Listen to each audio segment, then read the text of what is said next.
Olá, meus amigos e minhas amigas, muito boa noite a todos. Estamos aqui felizes em mais essa oportunidade de estudo, dando inicialmente um abraço fraterno e caloroso a todos do 28º CEU, agradecendo pelo convite, da oportunidade de estarmos aqui nessa terça-feira à noite para falarmos com vocês. E é sempre muito bom mesmo. E trazendo um abraço da nossa casa, o Centro Espírita Luz e Verdade, a casa a qual nós trabalhamos. Bom, vamos ler uma página para iniciarmos, e fazer a nossa prece para iniciarmos o nosso bate-papo. Do livro Que a Vida lhe Traga Flores, de Lúcia Cominato, por Irmã Maria do Rosário. A mensagem que abrimos aqui aleatoriamente: luz e trevas. Vê, pois, que a luz que há em ti não seja trevas. Jesus, Lucas, capítulo 11, versículo 35. Onde já existe claridade, a luz tem pouco efeito, mas na densidão das trevas ela brilha muito mais. Assim se dá com a luz do Evangelho. Para aqueles que já se esforçam por vivenciá-lo, muito pouco acrescentará, mas para aqueles que o desconhecem e quem transitam pelos caminhos obscuros da vida, seu brilho deverá ser mais intenso, mas não de uma só vez. Sabemos que a luz, em demasia, pode ofuscar ou mesmo levar à cegueira. Foi o que se deu com Paulo, o apóstolo dos gentios, que diante da imensa luz do Cristo, na estrada de Damasco, ficou cego. Só após ser curado por Ananias, que lhe restituiu a visão e lhe ofertou a luz do Evangelho, Paulo conseguiu então recobrar também a visão da alma. Ao povo daquela época, levando a luz do Evangelho, nem mesmo Jesus conseguiu que todos se libertassem imediatamente das inúmeras imperfeições que lhe traziam. Ainda hoje, são tantos aqueles que têm os olhos fechados para as suas sublimes lições. Quando pretendemos levar luz aos cegos da alma, não adianta querer abrir-lhes os olhos à força. Do mesmo modo que a água, de gota em gota, perfura a pedra, somente aos poucos conseguiremos transmitir-lhes alguns ensinamentos trazidos por Jesus. Assim, devemos agir também perante a nossa família, principalmente em relação aos nossos filhos. Entretanto, para que a luz do Evangelho lhes chegue, não apenas nos olhos, mas também no coração, é preciso que lhes seja transmitida gradativamente, desde o nascimento, passando-lhes bons princípios morais, falando de Deus e de Jesus. Só assim crescerão aprendendo que Deus existe e que Jesus veio ensinar a nos amarmos uns aos outros. Se nós queremos que os nossos filhos vivenciem o Evangelho, é preciso que desde pequeninos aprendam com os nossos exemplos a praticar a caridade, seja moral ou material, para que, vencidas as próprias imperfeições, se afastem das trevas em que poderiam ter permanecido por tanto tempo mergulhados e passem a trilhar caminhos de luz. Bom, então convido a todos, depois dessa página, a fazermos a nossa prece inicial, agradecendo a Deus em primeiro lugar pela dádiva da vida, pelas oportunidades que nos são concedidas pelo acréscimo da Tua misericórdia, Senhor. Oportunidades como esta, de nessa noite estarmos aqui juntos para estudar um pouco mais dos Teus ensinamentos, mas sobretudo nos esforçar para colocar na prática diária. Abençoe a nossa reunião, o nosso estudo e que ao final todos nós possamos sair não com mais conhecimento somente, mas sobretudo mais fortalecido, com a nossa fé renovada, na certeza de que dias melhores estarão por vir. Muito obrigado, Senhor, por tudo e fica conosco hoje, agora e sempre. Que assim seja, graças a Deus. Bom, meus amigos, nosso tema hoje, às terças-feiras, sempre os encontros aí com o Evangelho, proposto pelo 28º CEU. Nosso estudo hoje está no capítulo 17, que é aquele capítulo intitulado Sede Perfeitos. E o nosso item aqui de estudo, né, é para todos nós aí que somos espíritas, o item 4, os bons espíritas. Na verdade, é uma mensagem muito importante e para vocês verem que nada, né, por acaso não existe, a nossa página que falou de luz e trevas, ela tocou num ponto aqui que a gente vai falar também, que é a questão do sentimento, né, que isso é muito importante. Então, assim, para não perder a riqueza das palavras, eu não vou ler o texto todo, mas eu destaquei, né, que pensamos algumas partes do texto que são muito importantes para o nosso estudo da noite de hoje. Então ele começa assim, ó, já de cara, ele já começa fazendo uma reflexão para nós muito importante. Item 4, os bons espíritas, capítulo 17, sede perfeitos. Bem compreendido, mas sobretudo bem sentido, o espiritismo leva aos resultados acima expostos que caracterizam o verdadeiro espírita. Lembrando sempre que antes desse item aqui ele tá se referindo ao homem de bem, né? Então olha só, ele diz que bem compreendido, mas sobretudo bem sentido. Então na largada desse nosso bate-papo aqui, eu queria passar para todos nós o seguinte: o espiritismo, ele precisa ser sentido. O estudo que nós fazemos, ele precisa ser sentido, meus amigos. Às vezes nós nos preocupamos tanto em estudar, em estudar cada vez mais, o que é importante. O estudo ajuda no conhecimento, ajuda a clarear, a ampliar os nossos horizontes, a nossa mente, mas sobretudo, tudo aquilo que a gente estuda precisa ser sentido. Precisa fazer sentido na nossa vida. Senão, não tem razão de ser. É isso que os espíritos estão dizendo para nós nessa mensagem. Porque senão, sabe o que acontece? Nós ficamos assim, expert em espiritismo. Sabemos o que está no Evangelho, as perguntas do Livro dos Espíritos, aí fazemos estudo aprofundado e tudo mais. Então temos muito conhecimento. Mas o que a gente faz com esse conhecimento? Então é necessário sentir. E aí ele diz, ó, bem compreendido, bem sentido, o espiritismo leva a resultados acima expostos, que caracteriza o verdadeiro espírita como o cristão verdadeiro, pois que um o mesmo é que o outro.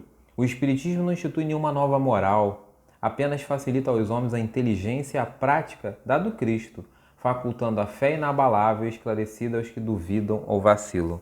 Então o espiritismo não tem nenhuma pretensão em ser uma nova religião, em trazer conhecimentos diferenciados, não. É o que ele está dizendo aqui. Apenas dar um entendimento melhor às palavras do Cristo. E lembrando sempre que o verdadeiro espírito, o verdadeiro cristão é a mesma coisa, como ele está dizendo aqui, né? Não dá para diferenciar uma coisa da outra. E aí ele vai chamar a atenção nossa aqui para muitos espíritas, né? Ou para muitas pessoas que adentram o movimento espírita, estão preocupadas somente com a questão das manifestações, né? E ele vai dizer que é muito mais do que isso, que o alcance do espiritismo é o alcance moral. Mas durante muito tempo as pessoas adentraram aos centros espíritas e talvez até hoje ainda isso aconteça, né? Uma frequência menor, mas acontece. As pessoas querendo saber das manifestações. Eu lembro muito bem que uma vez, no término dos nossos estudos lá da casa, na segunda noite que a gente estuda o GELCO, o grupo de estudo dos livros da codificação, estavam passando duas meninas, né, já no final mesmo, e eu percebi que elas estavam no portão, não sabia se elas estavam esperando alguém, pareciam que queriam entrar, né, mas às vezes aquela questão do medo. E eu dei boa noite, eu perguntei, e elas falaram assim, eu queria informações sobre, né, quando que funciona. E a primeira pergunta que ela fez para mim foi exatamente essa. Eu queria saber qual é o dia da reunião que eu posso ver espíritos. Então, e isso não tem tantos anos assim.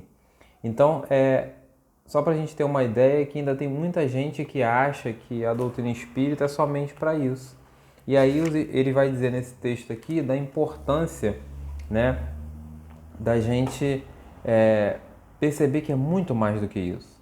A pedra fundamental do Espiritismo, além de ser a reencarnação, né, como uma grande bandeira, mas é a transformação moral, é a nossa modificação. E por isso que ele inicia o texto dizendo que o Espiritismo precisa ser bem sentido, muito mais do que bem compreendido.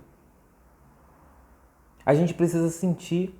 Eu costumava dizer nas palestras presenciais o seguinte: se o contato com a doutrina, o contato com o evangelho, com esses itens aqui, ó, tá aqui o evangelho aqui, se o contato com isso não está te modificando, não está fazendo você se tornar uma pessoa diferente, não está fazendo a gente pensar diferente, tem alguma coisa errada.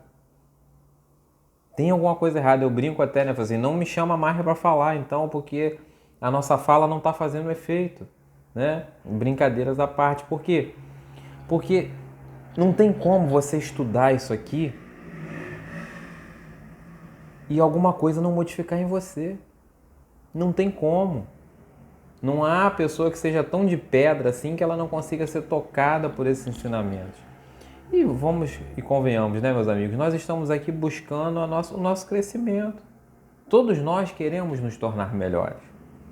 Agora, não existe o projeto santo em uma encarnação só. É importante lembrar isso também.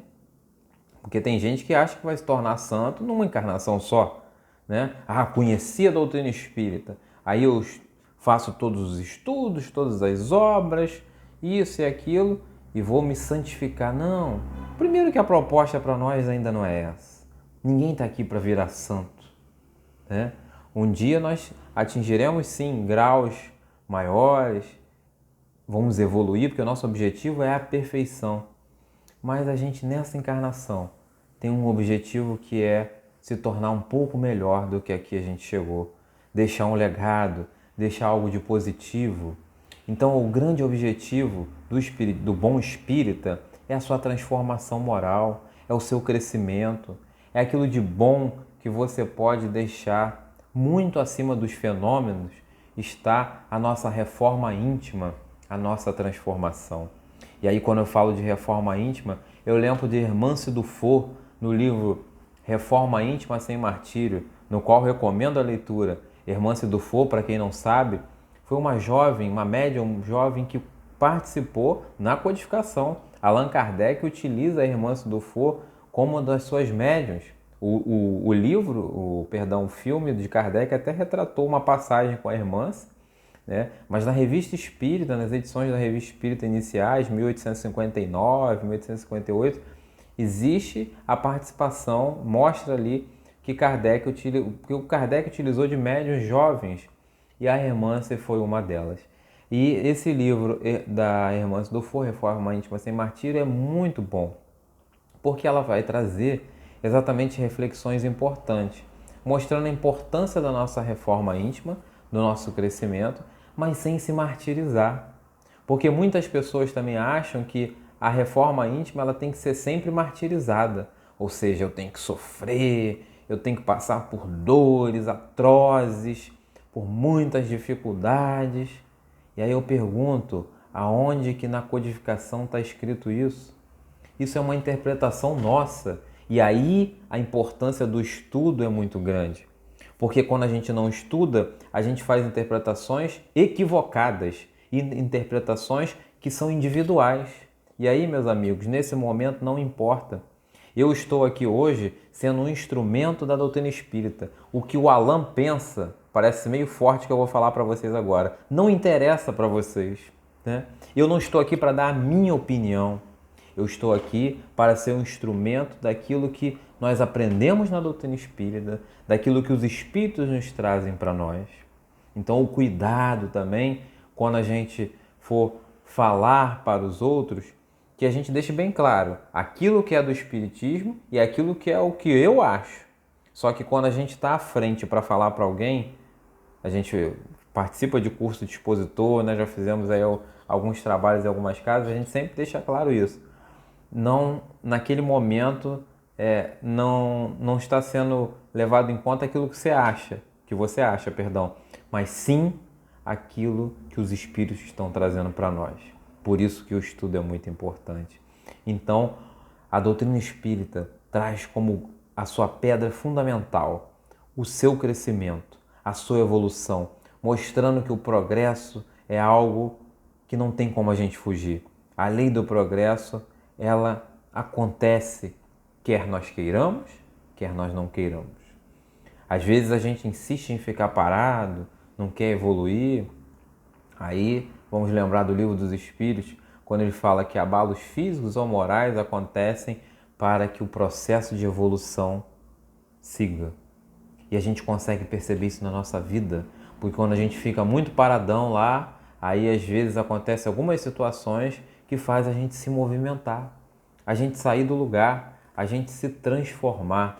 Então, isso é muito importante, a gente ter essa noção e a gente perceber isso, né, no nosso dia a dia.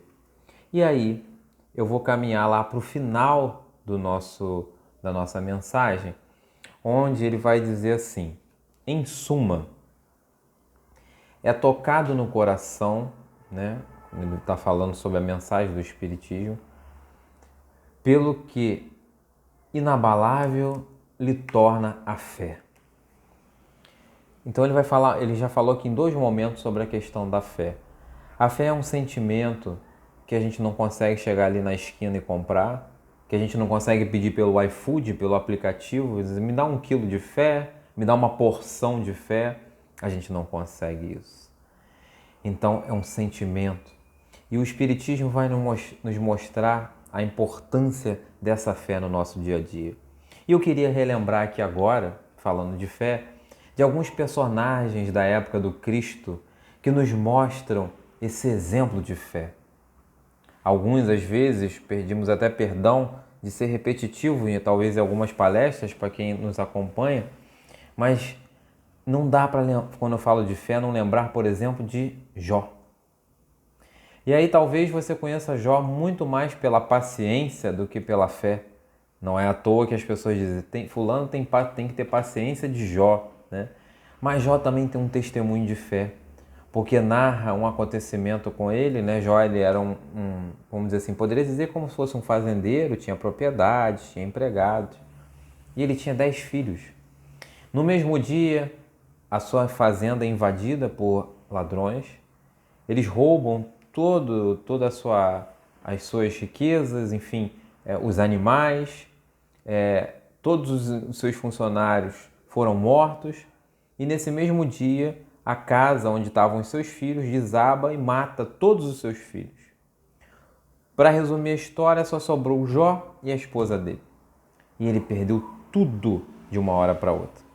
E quando eu falo isso, eu penso o seguinte: imagina se fôssemos nós na situação dele. Às vezes a gente reclama porque está assim, porque não tem a roupa tal, ou porque o dinheiro está curto. Sim, tudo isso são situações. Mas você imagina você perder todos os seus filhos, perder todos os seus bens, perder tudo. Não só questões materiais, mas questões que são caras para nós, como a área do sentimento, como um ente querido, como os filhos. E Jó dá um grande testemunho, porque nesse momento ele não esbraveja contra Deus, ele não se revolta, que normalmente seria o que nós faríamos. Ele se ajoelha e reza a Deus. Ora, pedindo proteção, pedindo o entendimento para aquelas situações do momento. O tempo passa e depois de mais algum tempo, algumas feridas começam a aparecer na pele de Jó. Era a temida lepra. Ele estava sendo acometido pela lepra. A sua esposa o abandona nesse momento. Porque, afinal de contas, ele agora não tinha mais nada, era pobre e ainda estava com lepra. E a lepra, na época, era uma doença que era extremamente contagiosa e matava. Hoje, a chamada lepra, né, a hanseníase, vamos dizer, ela praticamente está quase erradicada, por exemplo, do Brasil. E existe cura, né? Mas naquela época não existia, então as pessoas precisavam ficar afastadas. E mesmo assim Jó não desistiu. Ele continuou trabalhando, voltou a construir uma pequena lavoura e começou a trabalhando, a progredir. E na história conta que ele conseguiu dar a volta por cima, conseguiu novamente reerguer as suas plantações, os seus animais, a sua terra. Casou-se novamente, e até interessante essa curiosidade de que ele casa e tem mais 10 filhos, né? Mas o que mais importa para a gente é que Jó deu o testemunho da fé. Porque muitas vezes nós perguntamos o que seria essa fé. É muito comum, quando a nossa vida vai bem e vai tudo tranquilo, a gente dizer que tem fé. A fé que transporta as montanhas. Ah, não, eu tenho fé. A fé que supera essas dificuldades. Mas é fácil dizer que tem fé quando a gente olha como se fosse aquele lago, à meia-noite, aquela lua refletindo e ele tranquilo.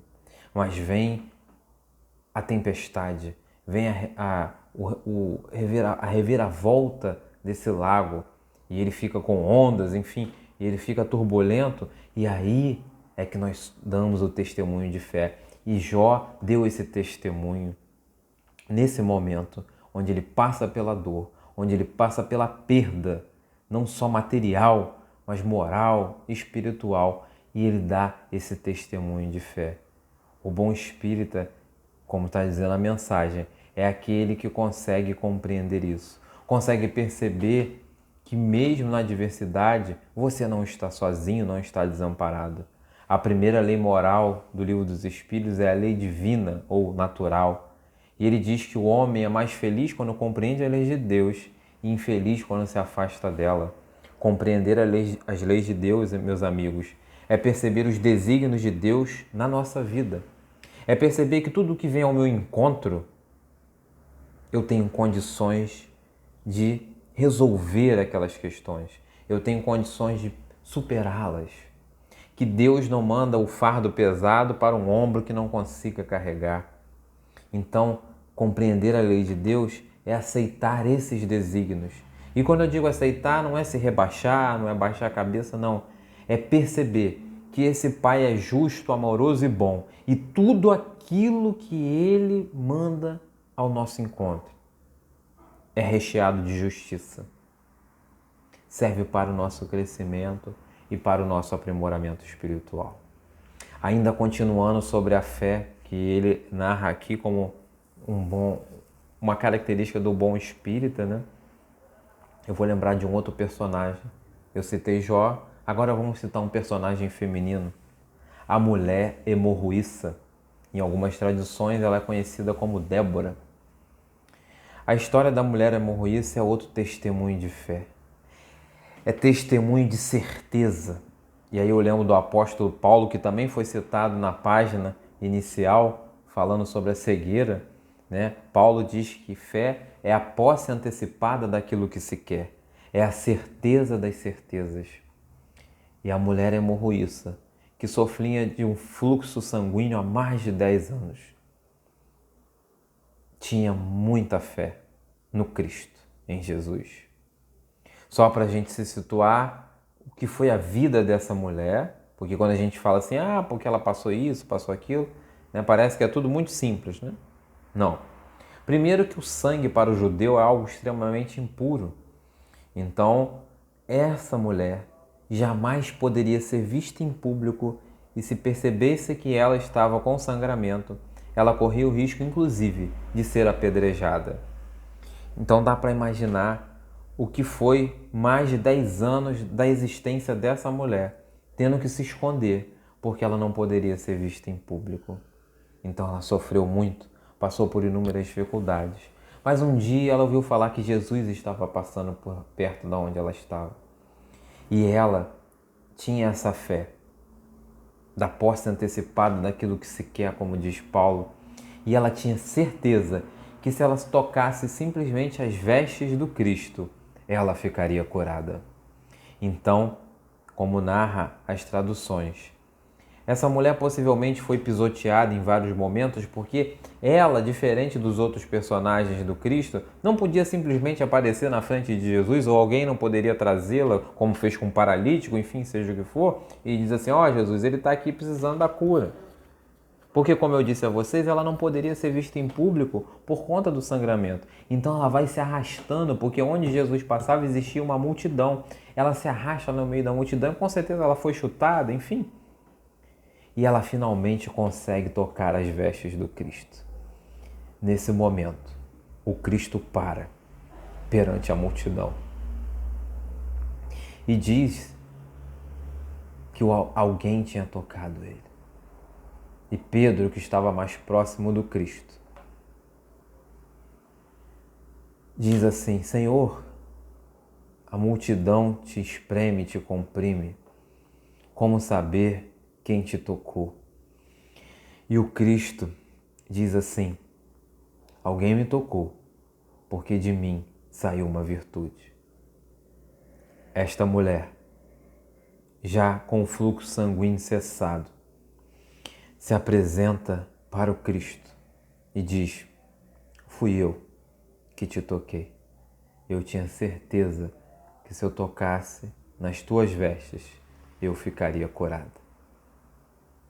Jesus fala algumas palavras para ela e diz que ela pudesse trilhar o caminho do bem e que ela pudesse seguir em paz. E diz: a tua fé te curou. São exemplos como esse que nos emocionam, que nos tocam fundo o coração, mas que, sobretudo, nos inspiram na certeza de que não tem nada perdido, que nós não estamos sozinhos e que nós temos condições de transcender todas as dificuldades. Eu faço um convite para você nessa noite, nesse momento. Não importa qual seja o seu problema, não importa o tamanho, a dimensão, a profundidade, mas a mensagem que os Espíritos nos trazem é que é possível transformar uma adversidade em algo positivo. É necessário alimentarmos a fé aqui dentro, no nosso coração, na nossa mente, na certeza de que tudo passa e que tudo se renova, como diz Meimei, mas só o que vem dos céus é que permanece em nossa vida. Então, meus amigos, tenhamos essa certeza em nossos corações, que todas as dificuldades elas passam, todas as situações elas se modificam. Nesse processo da fé, existe um outro componente muito importante, chamado tempo.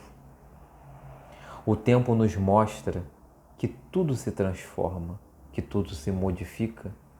E a gente consegue aprender muito com o tempo, olhando, sabe para onde? Por uma das manifestações de Deus na nossa vida, que é a natureza. A natureza nos mostra essa transformação.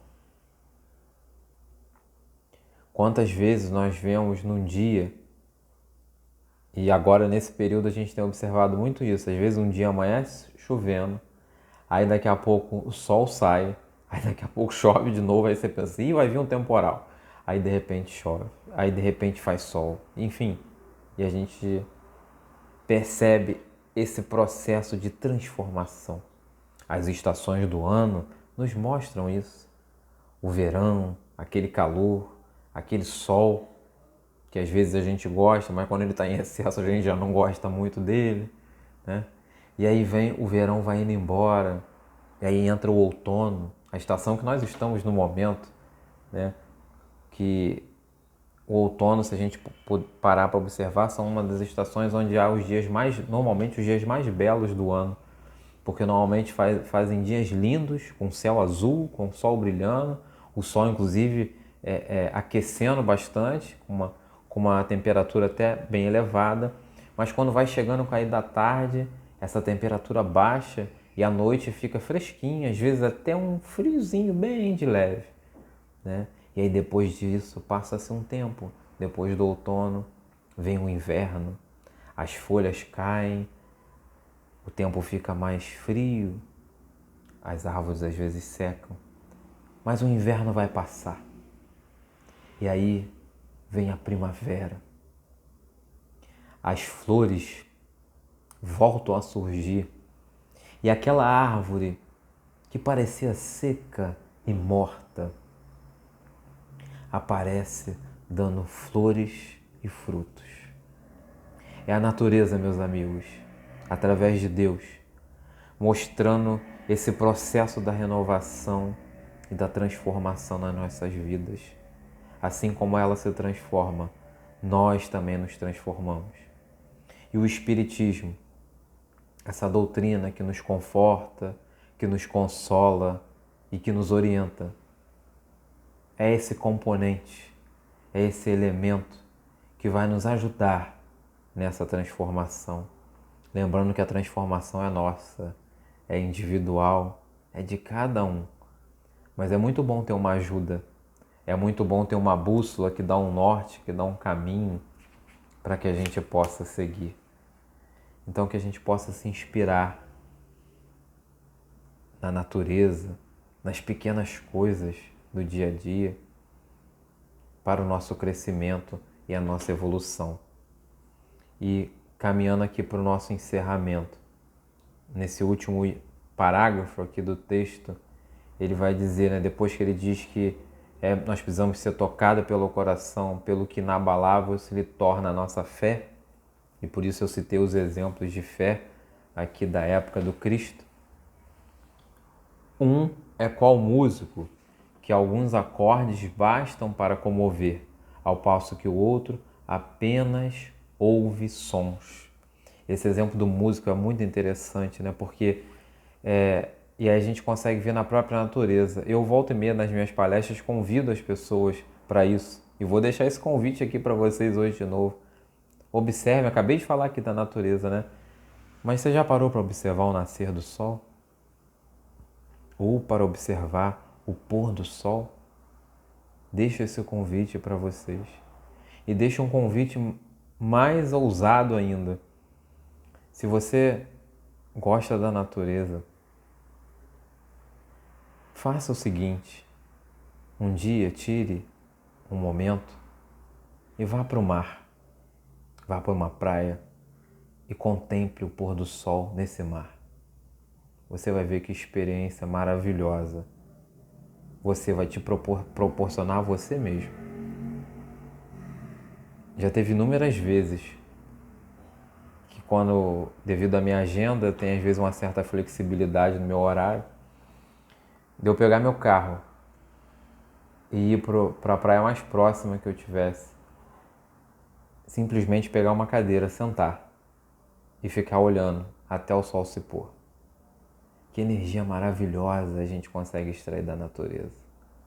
É o que ele está dizendo aqui do músico. Para alguns, você senta, ouve um instrumento, é só mais um. Mas para outros, ele é tocado pelo aquilo ali. Pela beleza de um piano, de um violino, de um violão, de um pandeiro, seja o que for, seja qual for o instrumento, mas que toque você naquele instante. Sabe? Então é disso que ele está falando. E isso é a simbologia com o Espiritismo. O Espiritismo precisa ser sentido. E aí, no último parágrafo, de fato, ele vai dizer assim, vai relembrar aquilo que está lá no item anterior do Homem de Bem. Reconhece-se o verdadeiro espírita pela sua transformação moral e pelos esforços que emprega para dominar as suas inclinações mais. Entretanto, um se contenta com o seu horizonte limitado, outro, que aprende alguma coisa de melhor, se esforça por desligar-se dele e sempre o consegue, se tem firme a vontade. Então, meus amigos, nesse final, a gente vai lembrar aqui da lei do progresso, né? Então, o verdadeiro espírita é esse, que se esforça por transformar. O verdadeiro espírita não é que conhece o livro dos espíritos de ponta a ponta, que sabe todas as perguntas, que isso e aquilo, né? Eu, quando era mais novo, um pouco, ainda conseguia gravar algumas perguntas. Agora, nem sempre eu lembro de todas, né? Mas isso não é o importante.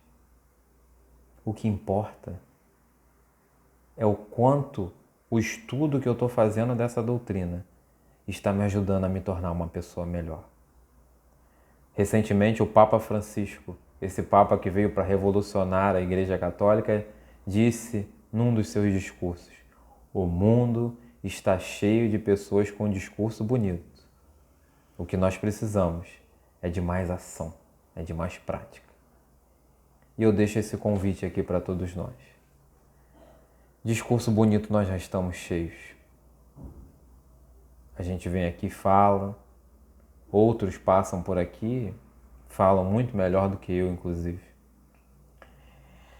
Nós já temos bastante textos maravilhosos, né? A gente se encanta com tantos textos bonitos na literatura espírita e fora dela. Mas nós estamos precisando de ação. E essa ação começa primeiro em mim, em cada um de nós, para que a gente possa levar para a sociedade e para o mundo. Vamos lembrar do Cristo, o nosso guia e modelo. Ama a Deus sobre todas as coisas e ao próximo como a si mesmo. Se ame, se trate bem, invista na tua transformação moral, no teu crescimento, invista em conhecimento, sim, que é muito importante. O conhecimento ninguém tira de você. E quando eu digo conhecimento aqui, eu estou dizendo em todos os conhecimentos. E eu aproveito que hoje estou falando aqui para o 28º seu, tenho falado isso muito nas minhas palestras, nas casas espíritas, e aproveito aqui porque aqui pode ser que tenha um alcance para várias casas, a importância de que a gente possa buscar novos conhecimentos. Não vamos nos limitar somente ao espiritismo. E aí talvez você ouça assim, mas o que ele está dizendo? Então, para ler outras coisas, sim, Kardec era um homem de ciência, ele estudava de tudo.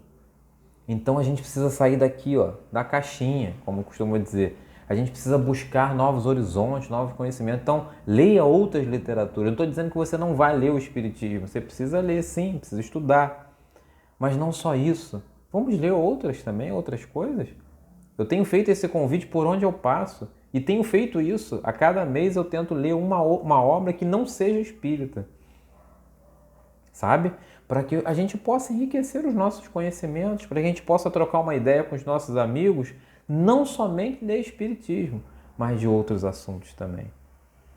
Vamos ampliar os nossos horizontes, vamos expandir isso. A doutrina espírita é uma doutrina de progresso, é uma doutrina de evolução e conhecimento.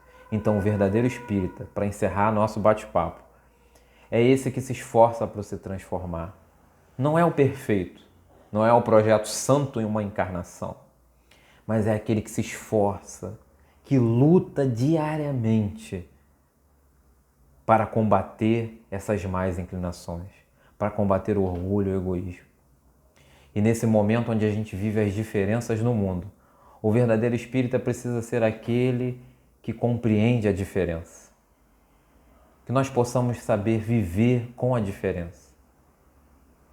Com o branco, com o preto, com o amarelo, com aquele que é heterossexual, com o que é homossexual, enfim, não importa a preferência sexual dele. Sabe por quê? Porque ele é um irmão de caminhada. Não importa a preferência política dele, porque ele é um irmão de caminhada. Vamos lembrar sempre do Cristo. O que o Cristo faria no nosso lugar? Será que ele ia excluir as pessoas? É claro que não, você sabe disso. Então que a gente possa aprender a amar a todas as pessoas do jeito que elas são, sem querer modificar. Todo mundo que tentou modificar o outro nunca conseguiu e nunca se deu bem com isso. Então que a gente possa aceitar o outro do jeito que ele é. Muito obrigado pela atenção de vocês. Espero que a mensagem tenha chegado de forma clara, de forma objetiva para todos nós e que nossos laços possam se fortalecer sempre no amor, na esperança e na fé. Convido a todos à oração final, agradecendo a Deus pela oportunidade de mais um dia, agradecendo a Deus por ter conhecido essa doutrina que nos conforta, que nos consola, que nos orienta, mas que, sobretudo, Senhor, possamos ter a certeza de que um dia não precisamos estar separados por religiões. A religião do futuro será o amor, a caridade, a paz e a esperança. Que o Senhor nos abençoe, renove a nossa fé, não só hoje, mas por todo sempre, abençoando a humanidade que passa por dias tão difíceis, reforçando a nossa fé, como foi falado no estudo da noite de hoje, na certeza de que dias melhores estarão por vir, pois tudo passa, tudo se renova na face da terra, mas só o que vem dos céus permanecerá em nossas vidas. Fica conosco, Mestre, hoje, agora e sempre. Graças a Deus. Meus amigos, mais uma vez, muito obrigado. Agradeço ao 28º Seu pelo convite, pela oportunidade de estar aqui e deixando mais uma vez o abraço fraterno da nossa casa, o Centro Espírita Luz e Verdade. E é sempre uma alegria estarmos com vocês em mais essa oportunidade. Que Deus nos abençoe e proteja a todos nós, sempre. Um beijo no coração de todos. Até a próxima. Um abraço.